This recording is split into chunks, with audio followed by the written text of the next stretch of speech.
এই গরমে কি খিচুড়ি রান্না করে খাওয়া যায় বলেন তো সবাই। আমার ছেলে তো আজকে 2-3 দিন ধরে পাগল করে ফেলতেছে যে ও খিচুড়ি খাবে। তো আর কি করব, খিচুড়ি রান্না করতে চলে আসলাম। হ্যালো গাইজ, আসসালামু আলাইকুম। সবাই কেমন আছেন? আলহামদুলিল্লাহ, আপনাদের দোয়ায় ভালো আছি। তো আমার খিচুড়ি রান্না করা হয়ে গেছে, তো এখন আমি খিচুড়িটা বাগার দিচ্ছি। তো এই খিচুড়িটা আমার ছেলে অনেক পছন্দ করে, আর ওর কথা হচ্ছে যে আমি খিচুড়িতে জানি কালো জিরা দেই। ও কালো জিরা দিয়ে খিচুড়ি খেতে খুবই পছন্দ করে, তাই তো ওর জন্য আমি এইভাবেই খিচুড়িটা আমি রান্না করছি। তো খিচুড়িটা হচ্ছে এই রোদের ভিতরে তো খেয়ে মজা পাওয়া যাবে না, কি করব। আর খিচুড়ি যে পছন্দ করে আমার হাজব্যান্ড, সে তো বাড়িতে নাই, দোকানে চলে গেছে। তো এই হচ্ছে কালো জিরাটা আমি এখন দিয়ে ভালো করে লাড়াচাড়া দিয়ে নিব। আর আমার ছেলে তো কালো জিরার গ্রান শুনে চলে আসছে, বলতেছে যে আম্মু খিচুড়িটা খুব মজা হইব মনে হয়, ও বলতেছে এটা।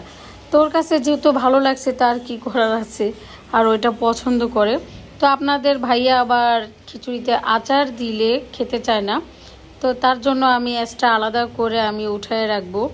তারপরে এই খিচুড়িতে আমি আচারটা দিব, কারণ সবাই তো সবটা পছন্দ করে না। এই হচ্ছে আচার, তো ওনার জন্য আমি আমার হাজব্যান্ডের জন্য আগেই উঠে রাখছি।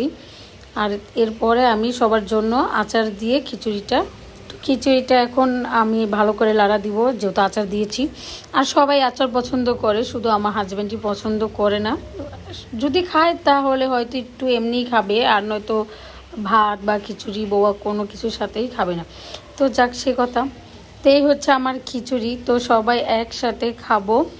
কিন্তু একজনকে আমরা মিস করতেছি, সেটা হচ্ছে আমার হাজব্যান্ড। তো সে আমাদের কাছে এখন নেই, সে দোকানে। তো এই হচ্ছে সবার জন্য খিচুড়ি এখন বেড়ে দিব। আর এই হচ্ছে বক্সের যেটা রেখেছি সেটা হচ্ছে আমার হাজব্যান্ডের জন্য। তো এই দেখেন কি একটা আল্লাহর নিয়ামত, দেখেন হঠাৎ করে বৃষ্টিটা নামছে, আবহাওয়াটা চেঞ্জ হয়ে গেছে। তো ভালোই হয়েছে যে আমার খিচুড়ির সাথে বৃষ্টির একটা মুহূর্তটা অনেক সুন্দর লাগতেছে, যে একবারে মিলেই গেল কিভাবে। তো আমাদের এখানে বৃষ্টি হচ্ছে, কার কার এলাকায় বৃষ্টি হচ্ছে কমেন্টে জানাবেন। আল্লাহ হাফেজ, সবাই ভালো থাকবেন, আর আমার ফ্যামিলি সবার জন্য দোয়া করবেন।